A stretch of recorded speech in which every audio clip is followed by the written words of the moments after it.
Hey, and welcome back. In today's video, I'm finally going to tackle building a snare out of this shell that I picked up from the Chicago Drum Show all the way back in 2021.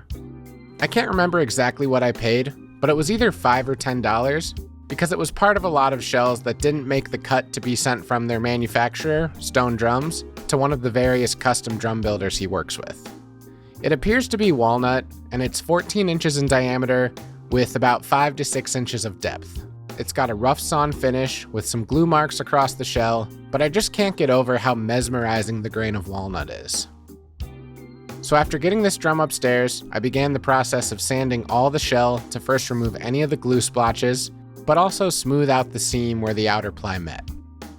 Unlike most of my projects, I spent a fair amount of time on the inside of the shell just to clean it up and make it more presentable, even if it wouldn't be seen once fully built out. I worked my way up from 120 grit to 160 and eventually 220 until I felt this drum would be ready for finishing. I figured it made sense to trim down this shell to its final depth before adding a finish, so I quick referenced the factory edges to make sure I had a square end to butt up against my table saw fence, and then proceeded to cut this drum down to around 4 3/4 inches. I opted to cut a bit from both ends as the factory edge had some voids between the plies, and I had hoped that if I came in a little bit, I'd have a more solid inner core. When it comes to a walnut shell, I personally find it crazy that people would consider covering it up with a wrap or stain, so I opted to let the natural wood be the star of the show here, and just did some clear gloss spray poly. I made sure to do very light coats, meaning the drum would only need a couple hours before I could spray again, and this allowed me to do 3 coats on the first day, before coming back the next morning to do a bit of sanding and add 2 more final coats. I hate sanding between finish coats, so the spray poly is great for that, as there's no brush involved, which results in a much smoother finish right from the initial application. Once I had a finish sheen that I was happy with, I brought the drum over to my router table to cut bearing edges. I made sure to add tape in order to not scratch any of this new finish, and I decided to go with double 45-degree edges. This leaves the smallest level of contact between the head and shell, giving a nice, sensitive, and detailed response. With this shell being so thick, I needed to do this over a number of passes, slowly creeping up on the reveal I was looking for. After doing dozens of projects on this layout mat, I finally mounted it to a lazy Susan wheel so that I'd have a way easier time maneuvering around the shell and marking out all the holes for lugs and hardware.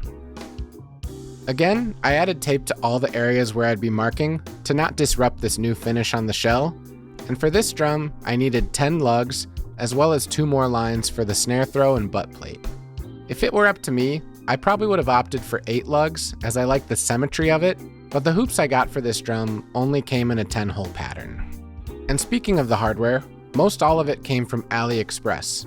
I did an entire video about purchasing drum parts from AliExpress, and I'm thankful for them giving me some promotional credit to try out the site for ordering parts like this. If you haven't already seen that video, I'd recommend checking it out to get a sense of just how affordable all of these pieces were. With all the holes laid out for the lugs, I made a small punch onto the shell at each spot to keep my drill bit from slipping, and then came back to drill through all of them. As you can see, I set up a nice little work surface here with a 2x4 and some clamps, and this allowed me to get nice pressure on the underside of the shell to avoid any blowout from the drill bit as I pushed through the innermost ply.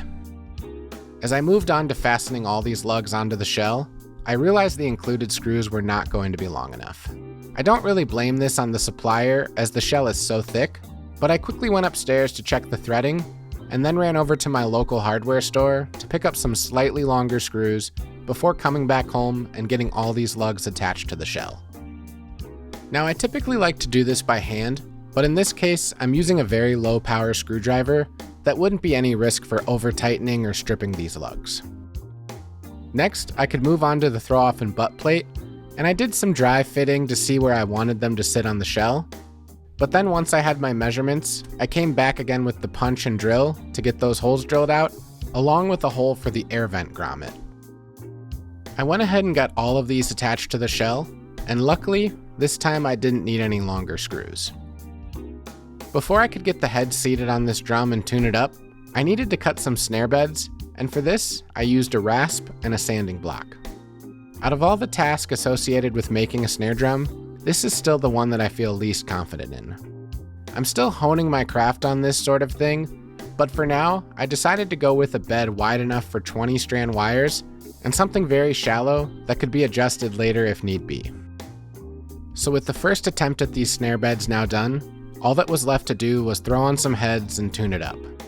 Unfortunately, as I got going, I realized out of the hundreds of tension rods I had at my disposal, I didn't have anything short enough to give me enough clearance with cranking down on this shell, so I made my way over to the computer to put in an order with Drum Factory Direct.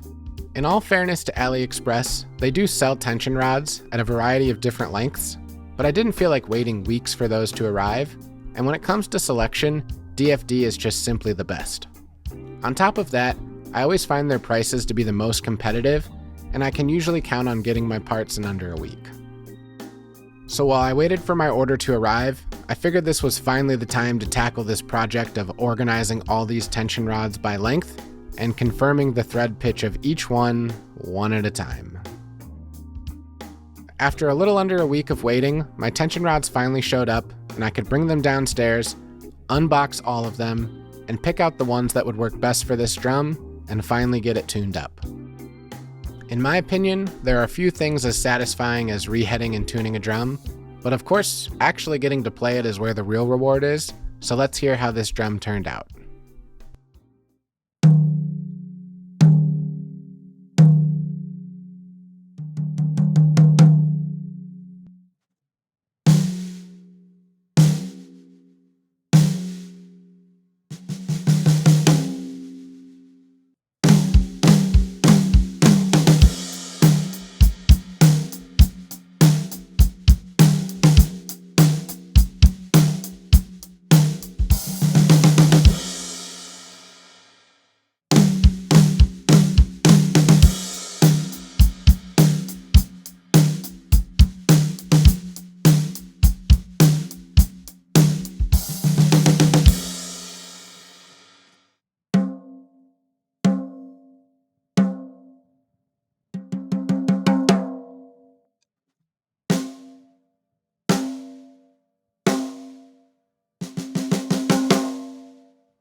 All right, let's talk a little bit about this drum and give you my thoughts on this project as a whole.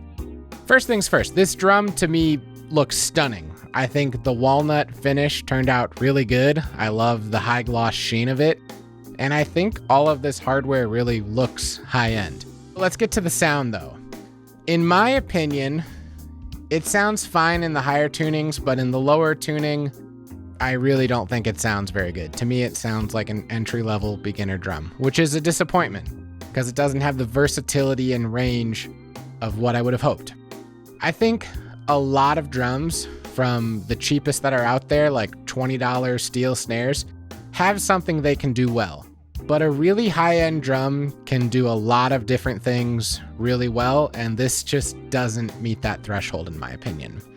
Now, I don't know if that's because of the shell's quality, or it could be some of the hardware pieces on here since they are cheaper AliExpress parts, or a number of other factors. I did double 45-degree bearing edges, thinking those would be sharp and articulate and detailed and give this drum the most nuance and sensitivity it could, but I really struggled to get a lot of nuance and sensitivity out of this drum, especially when I'm rolling on it. I just don't hear it.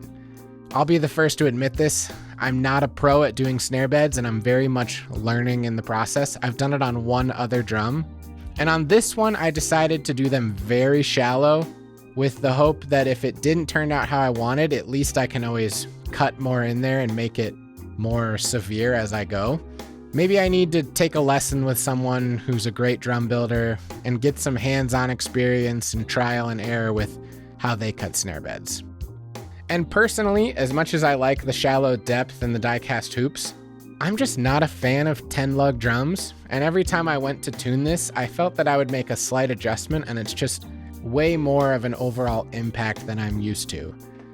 And in the end, that's okay, because I only spent, $5 on the AliExpress parts, $5 or $10 on the shell, and maybe like 15 or 20 bucks on the tension rod. So I'm into this drum for very little, and hopefully my experience can be helpful for you out there who are looking to build your own drums and get some insight on where you can save some money, what methods you can use, and overall, I just hope that you watching me do this breaks down any barrier or intimidating forces of being too scared to get started, because this project is probably going to upset some really high-end drum builders, but I'm doing my best, I'm learning as I go, and I'm definitely going to try again. So thanks for watching this video.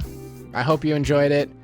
If you did, please remember to like and subscribe. It really helps my channel, and I'll see you next time. Thanks.